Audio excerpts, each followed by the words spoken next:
Hey there, friends and running fans. This is Amby Burfoot welcoming you to the latest episode of the podcast, Running State of the Sport. And this is George Hirsch, your co-host at Running State of the Sport. In every episode, we talk to the smartest, most informed, most influential, and sometimes fastest runners on the planet. And this week, we've definitely got one of those fast ones because we'll be speaking with Susanna Sullivan, who ran a 2:21:56 at last October's Chicago Marathon. Susanna has been on an impressive improvement curve for a handful of years now. But when you make the leap to a 2:21, well, that means something special's happening. So we're very eager to get her on the show. But before talking with Susanna, we want to preview some of the biggest running news. Amby, what's caught your attention? George, I really love watching the big high school championships in cross country at the end of the season. And clearly the star performer this fall was a young girl named Jane Hedengren. She broke Caitlin Tuohy's course record in the Nike Cross Country Nationals, despite the fact that it was rainy and sloppy and slow and runners could barely stay on their feet. And she still broke an impressive course record.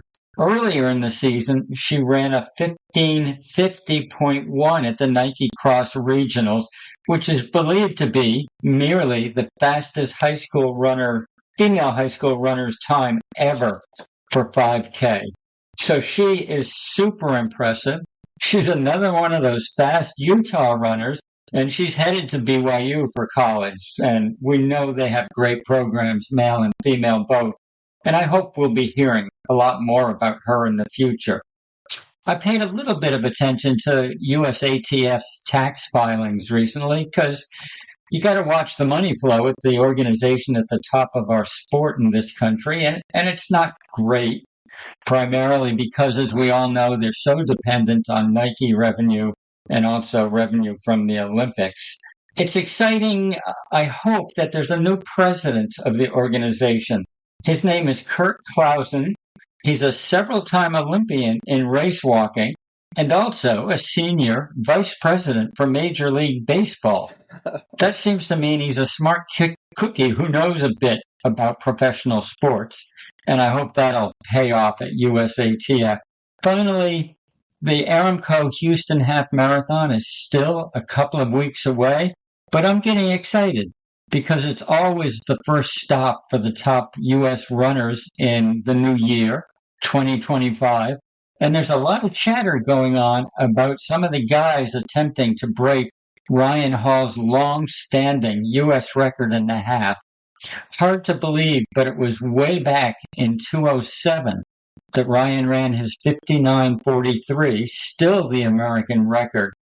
I happen to recall it quite clearly because our good friend Bart Yassa was standing at the finish line that day in Houston, and he called me seconds after Ryan finished with the news, and both of us were so stunned we hardly knew what to do with it, but it was a strong record. Look at how long it has lasted.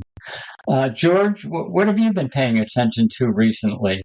Yeah, Amby, I've gone back and started looking at season 2 of the Netflix series Sprint. You and I talked about season 1 in an earlier podcast, and this one has given us a chance to relive some of those glorious competitive moments from the Paris Olympics, but also to take a good look behind the scenes at some of the featured athletes and their coaches. You know, the bravado of Noah Lyles, which was stripped away when just before the men's 200-meter final, he came down with a case of COVID. And yet he went out there and didn't say a word to his competitors and got in the race and competed. And he actually got himself a bronze medal, which was pretty extraordinary under the circumstances. And it left him, virtually being carried off the track. He was so, devastated by the whole event. It was quite an emotional performance. And I really liked after Jillian Alford won her gold medal in the 100 meters, the first ever medal for St. Lucia. And here, a tiny little Caribbean country, they'd never had an Olympic medal. And the cameras followed her privately under the stadium, and she was hopping and skipping. And then all of a sudden, it just kind of hit her, and she just sort of broke down in tears of joy. She was pretty much all by herself. And moments like that, I think, were really something to take a look at. Also, Amby, I was very impressed with many of the coaches. The spotlight's on the athletes, but there was Steve Francis, who is a well-known Jamaican coach, and this was not his year. Injuries and aging of some of his absolutely top athletes. And so the Jamaicans did not perform in the sprints the way they have in many recent Olympics. And then Dennis Mitchell, and you and I certainly remember Dennis, an elite sprinter at the top of the world stage. Now he's a big fatherly bear of a guy. And he supports and inspires his athletes, Sha'Carri Richardson, Melissa Jefferson, T.T. Terry. All three of these women made it into the 100-meter final. They were all in that terrific 4x100 relay. And it was just, for me, sort of heartwarming to watch Dennis Mitchell, the way he was working with and taking care of and protecting his athletes on the biggest stage of all. So, well, I'm glad that the folks at Sprint did season 2, and obviously their camera was in the right place at the right time for some of those emotional moments. But I gotta ask you, George, are they giving any hint that they captured all the action on stage and off stage of the great 1500 meter runners in Paris? And can we look forward to a season called the Milers next year? It would be it would be great. The 1500 is certainly moved to the forefront right now. It's so competitive. It's an extraordinary event, particularly on the men's side. You've got four men, I would say, who on any given day could win against each other. And they're all still in the prime. So I think it would be pretty fantastic to see them up close and personal. I guess I'll just have to keep hoping, and maybe it'll come out over the winter or next summer, or maybe it's just not in the cards. I don't know. But that's our view on the biggest recent news from the world of running. Now let's turn to this week's guest, Susanna Sullivan. It's pretty easy to describe the highs and lows of Susanna's 2024 competitive year, because in February, the Brooks and TCS-sponsored runner missed the Olympic marathon trials due to an injury, which must have been a huge disappointment, and we'll talk about that.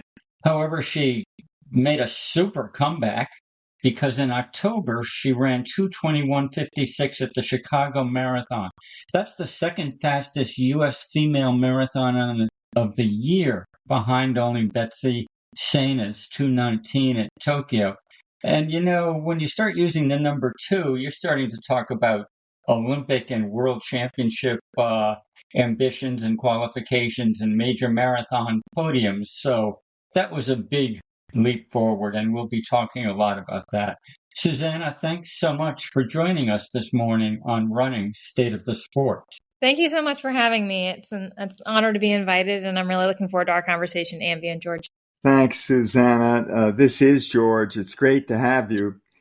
We'd like to begin by asking you to fill in on some just basic bio details, your age, where you're living, is your family situation, what you do during the day after that morning alarm clock goes off. Sure. I'm 34 years old. I live in Reston, Virginia. and I teach sixth grade math at a local independent school in McLean, Virginia.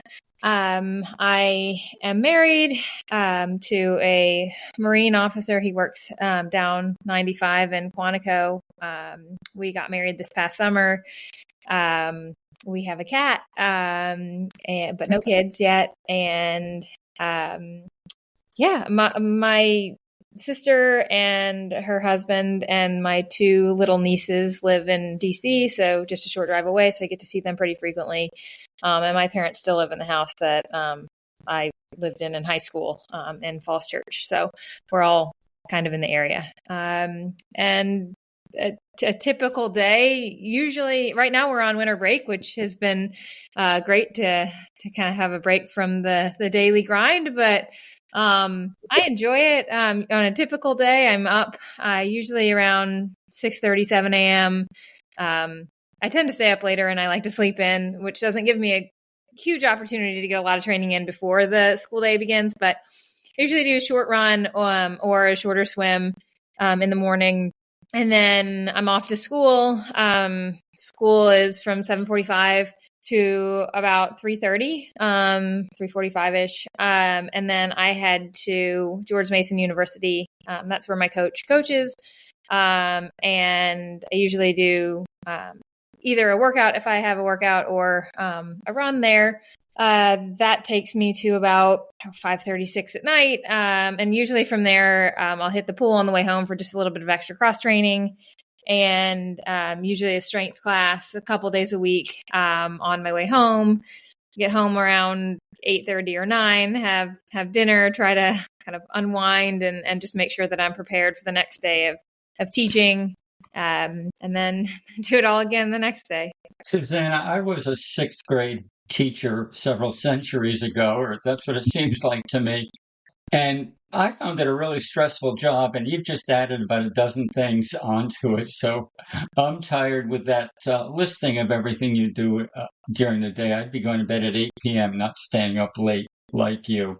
But we got to jump back to Chicago first. And I don't want to make it seem like you were a huge surprise with your 2:21 at Chicago. We all saw you coming because you'd been improving steadily for a couple of years. Nonetheless, that was a really significant performance, and it did seem like a big leap forward for you. So could you tell us, how did it happen? What was the training? What was the race prep? What was the race day strategy? How did you pull it off? Chicago was one of those great days where you do all the marathon training and you experience kind of the hiccups that could end up happening on race day. Your stomach doesn't feel great, or your shoes become untied, or whatever, or the weather isn't great, whatever it might be. And you just sort of hope that on race day enough things go your way. In Chicago, it's just one of those days where it seemed like all the things that I worried about going wrong, showing up. I teach in a school, so like showing up with a cold or showing up a little bit banged up, like all of the things that I had feared would happen, that we would have bad weather or whatever, just didn't seem to happen. And so I think that gave me just a huge emotional boost heading into it.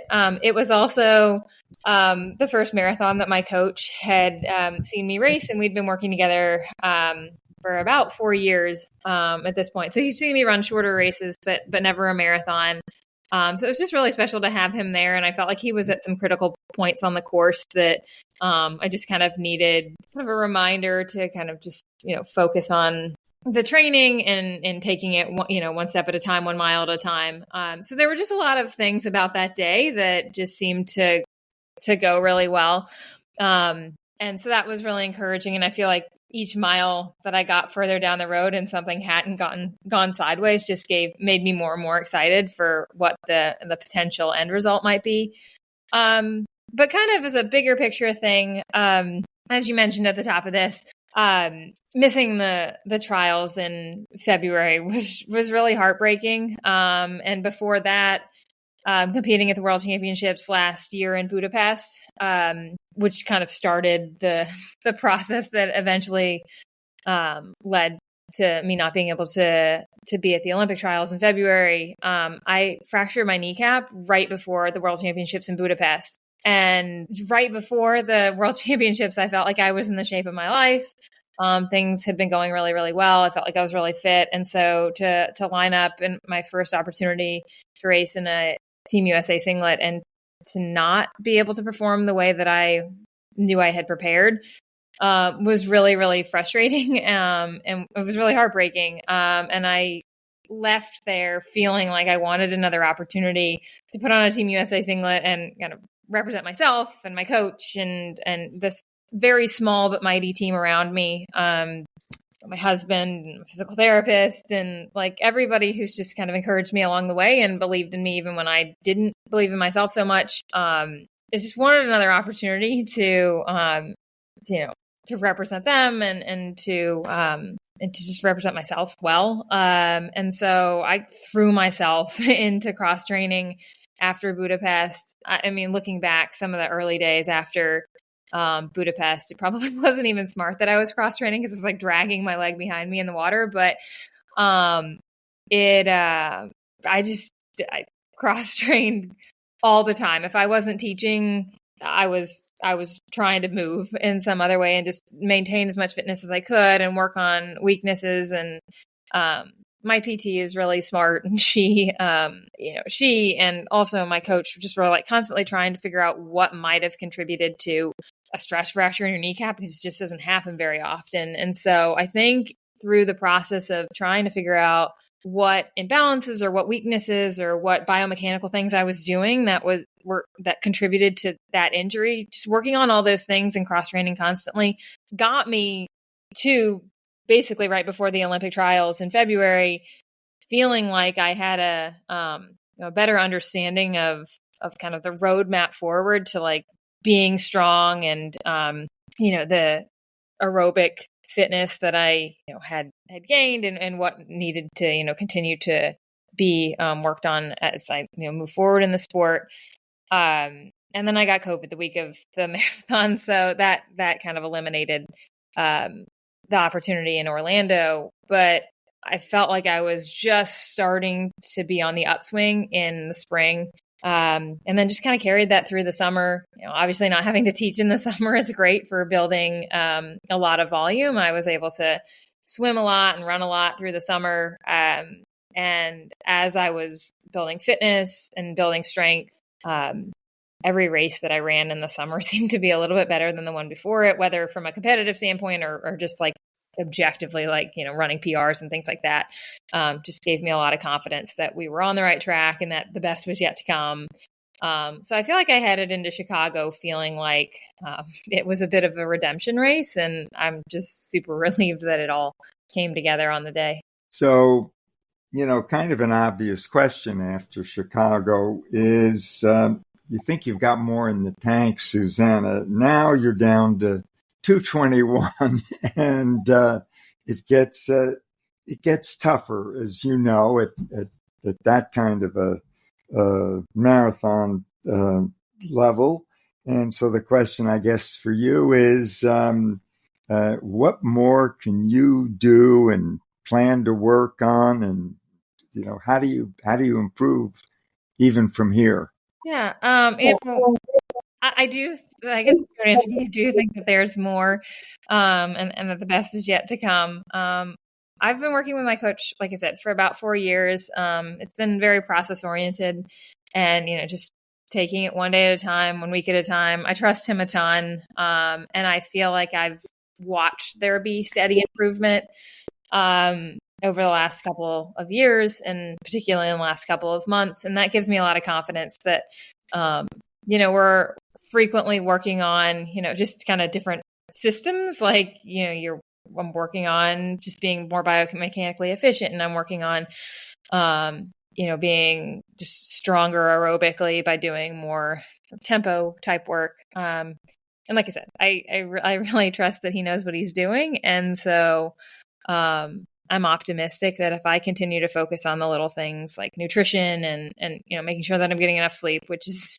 definitely a challenge with a full-time job. But like making sure I'm doing those things, I feel like I've always been somebody that, like, when I experience a little bit of success, my investment, if possible, becomes like that much greater. And so Chicago was, I think, a real like catalyst for me, like taking a look at my calendar and thinking like, okay, what can I carve out in favor of getting a little bit more sleep, or, how can I be a little bit more efficient here? What needs to happen? What doesn't? I tend to tutor a little bit to, just stuff in a few more things in the time that I have. And that's been something that in the last couple of months, I've pulled back on even more.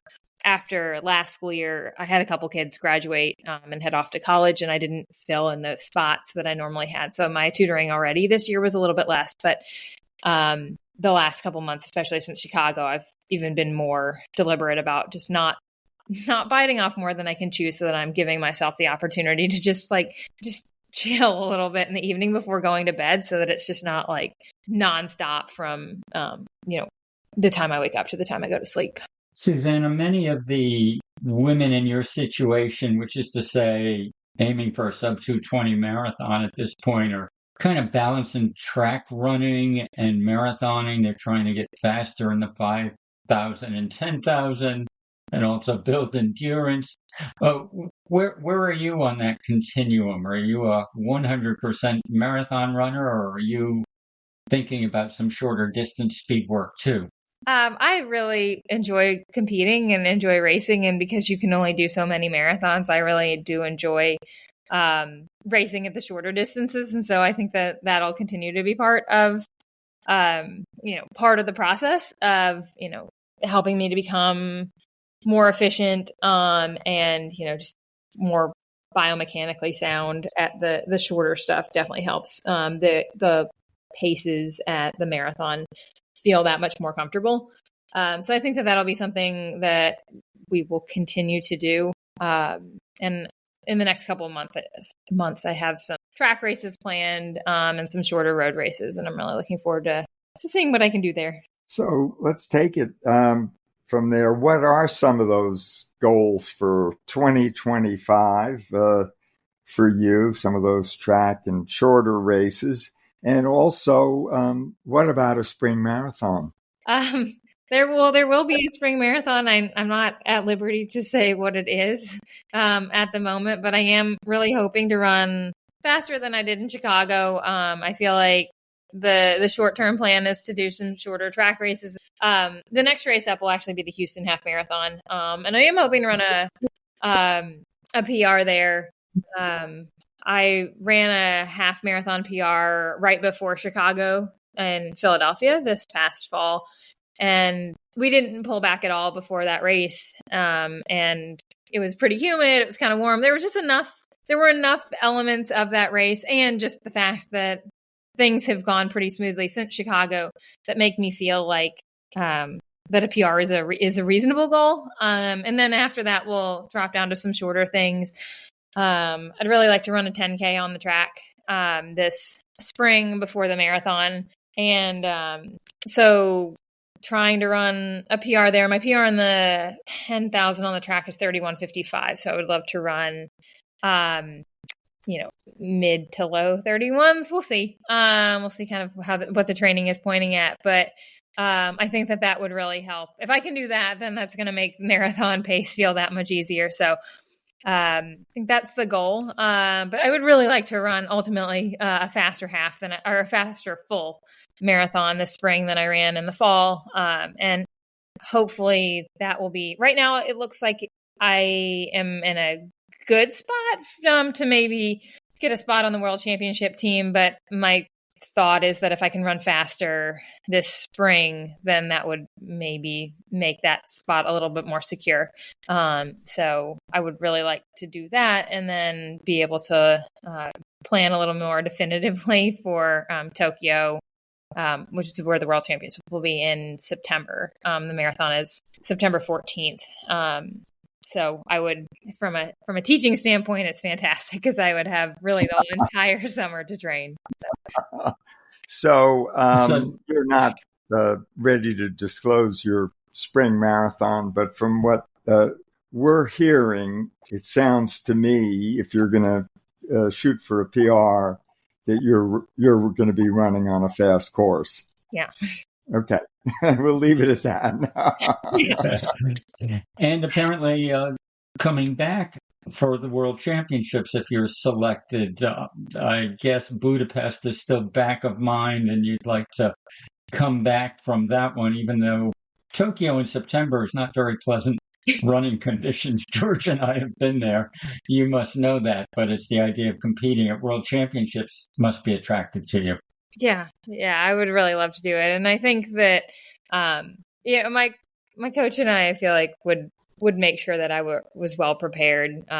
It gets pretty soupy here in the DC area in the summer, and if I needed to relocate to find even worse conditions, I'm sure that we would consider that. But I really love running here, and I think in the summer, you choose noon or 1 o'clock on any summer day here, and you're probably getting some pretty awful conditions. Anyone who loves running in DC at midday and midsummer is definitely got to go to Tokyo for the World Championships. Susanna, we've talked to a number of your friends and competitors in the fast American female ranks, and they've all got stories about their Foot Locker championships in high school or all the state titles they won when they were in high school and things like that. And that stuff doesn't appear to be part of your resume. Maybe we're just missing some of it.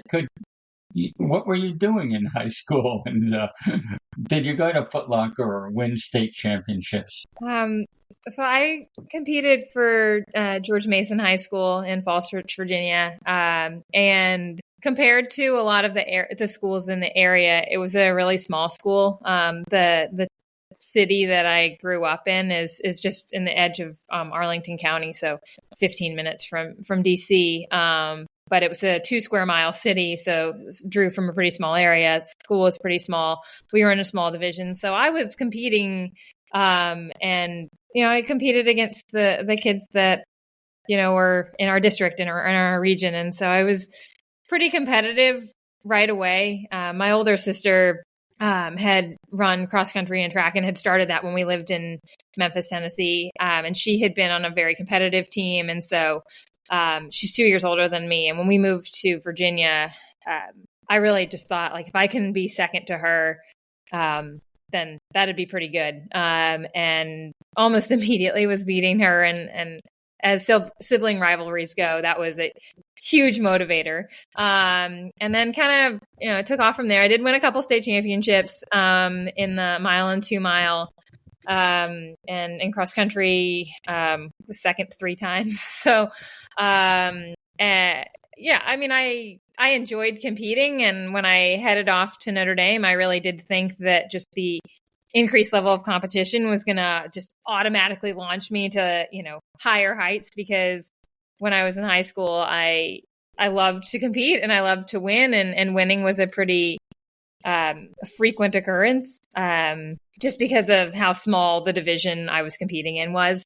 There were, stretches of 6-9 months where I wouldn't lose a race. But I did not do Foot Locker. I did do Foot Locker regionals, I think my junior year, but it was like a very last minute thing that, somebody at the state championship mentioned that they were going. And so I mentioned it to my parents, and they said it would be fine. And my dad drove me down, the day before the race. I hadn't jogged the course, and it was just a very casual approach to it. There just wasn't a whole lot of emphasis on that in my high school years, which, like, looking back, I kind of wish that I would have had more of that opportunity. But I was really, really excited as I headed off to Notre Dame, thinking that, I just hadn't been given the chance. And as soon as I had the chance, that, that I was just going to take off. And I think that I underestimated what an adjustment there is to make in that transition from high school to college. I had an interesting adjustment to my time at Notre Dame. I think I just put a lot of pressure on myself. I was running hard in every practice, like even the days that were supposed to be easy. I was trying to really push myself. And I think that I think I've always been wired this way, but I think that I was just living in perpetual fear that I was going to be a disappointment to my coach or my teammates. And so I think I just didn't communicate particularly well with my coach and help him understand how much pressure I was putting on myself. And so it made the transition to college, I think, a little bit harder than it should have been. So yeah, it wasn't a star-studded resume heading into, post-collegiate running, but we'll forgive you. You're making up for it pretty well, I'd say. Yeah, that adjustment to Notre Dame, the way you talk about it, is really interesting. It's obviously a strong running school, and you put real pressure on yourself, which I think as you look back, you're attributing to, let's say, not achieving all you wanted to do in college. So you came out of college having not one of those high school or college resumes that many of your other leading American marathon runners have had. And so what was it you think that happened after Notre Dame when you left college? First, that made you want to just continue to run, and why things developed the way they did? Yeah, so I think that it hasn't really been a narrative that I've kind of attributed to my journey until maybe recently. But I feel like there have been along the way since I started running kind of bumps in the road that kind of launched me, or like gave me the motivation to kind of level up when I returned to running or when I had the next opportunity. And I feel like when I was at Notre Dame, there were several of those moments where, I would really start to make progress and get some traction, and workouts were going really well. Maybe I'd have a string of good races. And then, like my freshman year at Notre Dame, I slipped and fell on black ice and fractured my tailbone. And then that's when I figured out that I could do a lot of aerobic work with non-impact. And so I started cross-training a lot. And then I think that kind of helped me level up during my time in college. And I feel like when I graduated from Notre Dame, there had been enough moments in college where I felt like there was evidence that things were going really well. Okay, we stopped hearing you. Sorry about that. Yeah, so I feel like when I left Notre Dame, I was leaving knowing that there were moments where I felt like I had figured out what I needed to do to, to perform, whether that was more strength work or maybe that was more cross training. So I feel like I was just kind of figuring it out as I graduated. And when I returned to Virginia after college, I found a running group here. And I feel like I had decided near the end of college that I really just couldn't handle high mileage. And when I joined this running group here, the intensity of what I was doing in training wasn't quite what it had been in college, but I was able to string together months and months and months of uninterrupted training. And then I was seeing the results in races. And I was also just dabbling in further distances. Like I would have never had any reason to run a half marathon in college. And I had actually only run one 10K in college. So I was noticing that when I had a lot of volume, I actually did have the aerobic strength to perform pretty well in some of the longer distances. And then, like I was mentioning earlier, I've always been somebody who, like, when I have a taste of success, that's extremely motivating for me. And so then I got really, really excited about the longer distances when I was finding that, I could do pretty well in a 10K or in a 10 mile or a half marathon. And the training wasn't really all that intense. It was just a matter of having been consistent. And so then I would get really excited about, okay, well, if I push myself more in training, then what? And so that was just something that I was noticing and was kind of fueling the process along the way. And we do know that you had some real successes during the years after Notre Dame. In fact, you qualified for and ran in the marathon trials in 2016 and 2020 both, even though you got sick before them in 2024. But things really seemed to start clicking when you and Andrew Gerard started working together. Can you tell us about the relationship, what the two of you bring to it, and how you work it out, and what the training is like? I mean, you really have improved a lot in the last 3 or 4 years, and people are really interested in how that happened. Yeah, Coach Gerard's great. I started working with him in September of 2020.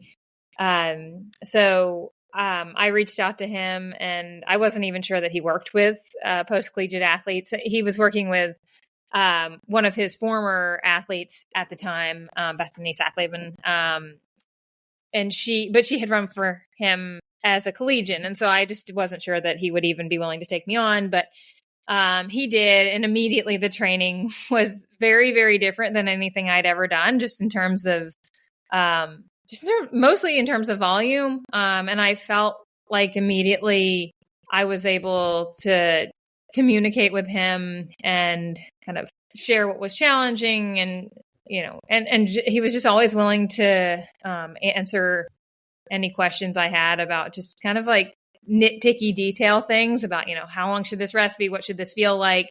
I feel like the communication flowed really easily from the beginning. And it's only gotten better since then. Because I didn't want to, even though he was always incredibly willing to answer questions, I knew that he was incredibly busy with coaching the George Mason track team, especially like during COVID, when there were just so many variables that he had to consider beyond just, all the millions of things he has to think about as a collegiate program director. But that just immediately felt like a good fit. I was doing a ton more volume. The workout paces for my tempos were a lot faster than what I had been doing previously, but I was finding that with the tweaks that he would make to workouts, whether he was giving me a little bit more rest or he was breaking up a longer set of tempo into smaller chunks, like I was just responding well to it. And then I raced my first marathon with him only about 2 months, maybe 3 months after we had started working together. And it was the first time I had PR'd in the marathon in 5 years. And so it was just like, I immediately bought in. I felt it was just like it just felt like a really good fit from the beginning. And then it's been a steady progress since then. And I trust him a lot. I feel like he knows what he's doing, and the results have kind of spoken for themselves. Okay, so how about some training secrets? And I know they aren't secrets, but what are a couple of things that you and Coach Gerard agree are really important blocks in your marathon training? I think we both see the value in having a lot of strength, whether that's like from tempo or like literal like weight room strength work. I do a lot of pool running, and I had come to him having done a lot of pool running, and I remember having a conversation early on with him about being concerned that maybe I was overtraining and that's why I wasn't progressing. And he was like, yeah, no, that's not our problem. And so he's been really methodical about like when I do a lot of volume and when I don't.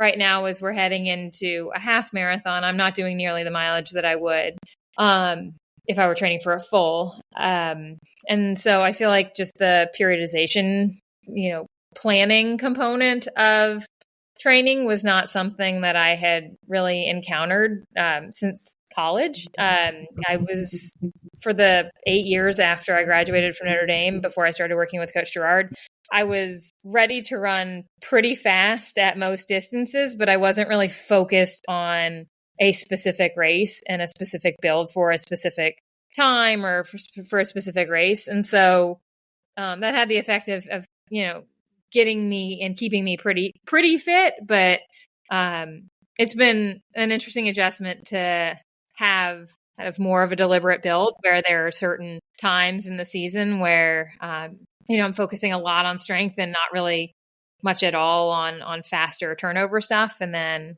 other skills at other times. So, Susanna, you've referred to volume and increasing it when you're training for a full marathon. give our listeners some idea of what that weekly training mileage is. And you've certainly made a number of references to cross-training through our conversation today. Take us through a little bit of your cross-training and what you do, and let's say all of this in preparation for a full marathon. Sure. Well, in 2017, I was I was rear-ended, and I had some hamstring pain that turned into pelvic floor pain, and I ended up working with a physical therapist who taught me a lot about like balance and doing a lot of one-legged strength things. So my strength work is largely body weight stuff. I'm not moving large amounts of weight. I do a lot of Pilates work. And that is something that I do usually about 5 sessions a week of some kind of strength work. But like I said, I'm not moving heavy amounts of weight. It's just a pretty consistent, like core or balance focused, sessions that are kind of scattered throughout the week. And then, in terms of volume, I don't actually run as much as many of the people I feel like I compete against. I'll listen to podcasts or read things, and they're running, 130 miles a week, and I've never touched 130. And I don't know that I would guess that I never will. Certainly not while teaching, at least. And I don't see myself not teaching, at least in the near term. So, usually about 100, 110 is where I would max out in a marathon build. And that typically only happens also when I'm like in a summer, when I'm not teaching full time, because I do put a lot of stock in, what it does to your legs to be on your feet for most of a school day. And so my mileage doesn't get crazy high. But then I'm also layering in a lot of work in the pool. I like to pool run. I will swim sometimes, but not a ton. But mostly pool running. And it's rare that I'm not in the pool at least an hour or so in a day. So I do a lot of non-weight bearing volume. So you're obviously you're doing as much or more cross training than I think anyone we've talked to when you consider strength, Pilates, pool, and everything. It's very impressive. Susanna, you've given us some really great answers to these questions, which means that we're not going to get to some of them we were hoping to discuss, maybe at another time. But since the title of this podcast is Running State of the Sport, we like to ask everybody, what do you think is the state of the sport? What's pretty good about it? I'm sure you have many things. And are there some things you could see the sport could do to improve?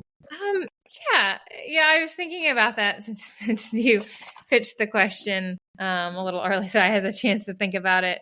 And I think that there's a lot of cause for optimism as I think about the sport. I've been involved in the sport for just about 20 years now, and I feel like there are so many opportunities that I've become aware of in the last couple of years. There are a lot of great organizations that are trying to promote, involvement in the sport.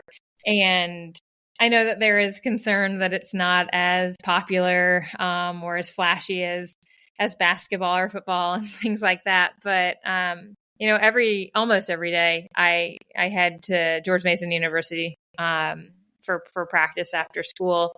And I'm surrounded by, young adults who are fairly new in the sport, and the passion that they bring for it, and the knowledge that they have for different ways of training, and just the passion that they bring every day is really encouraging for me. And so I feel good about where we are in the sport and where we're heading, because I feel like there's a lot of people coming up that love it and who are going to be leaders in the sport down the road, who are really caring about,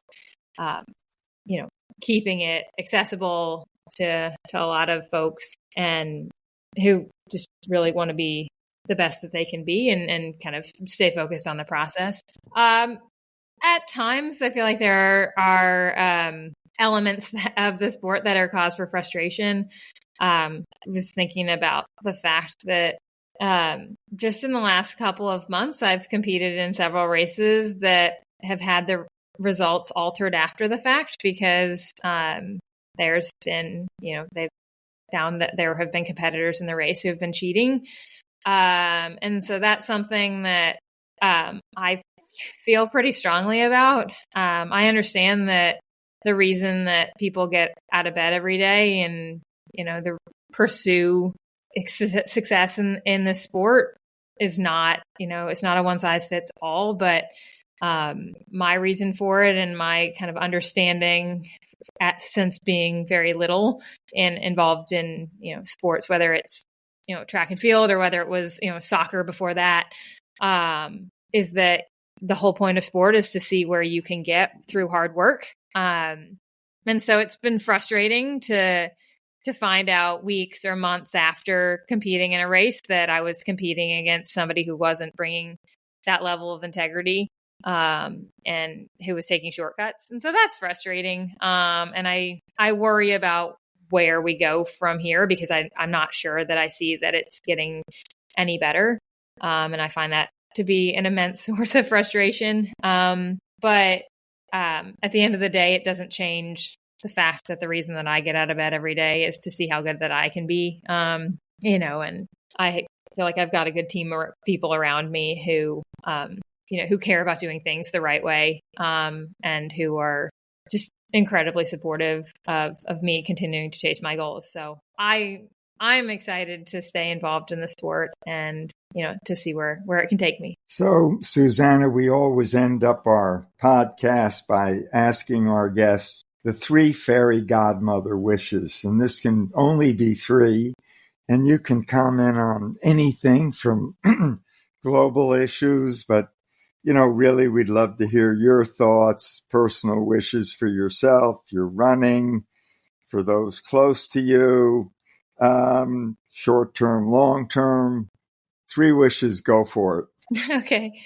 I think the first one would be, if there was a way to guarantee that I could stay healthy, that there would be no more running injuries for me and for others, that would be amazing. I feel like I alluded to earlier, there have been so many instances in my running journey where there's been a bump in the road that has taught me something about myself, whether it was about how to utilize cross training or how to utilize strength training or whatever, that's allowed me to level up in the sport. But I would really prefer to just not, and to have kind of a smoother road to progress. I think the other one is that I think it's sometimes, it's not uncommon for athletes to kind of forget to focus on the process, or to not be, not wake up every day and recognize that being able to run at all is a gift. And so just,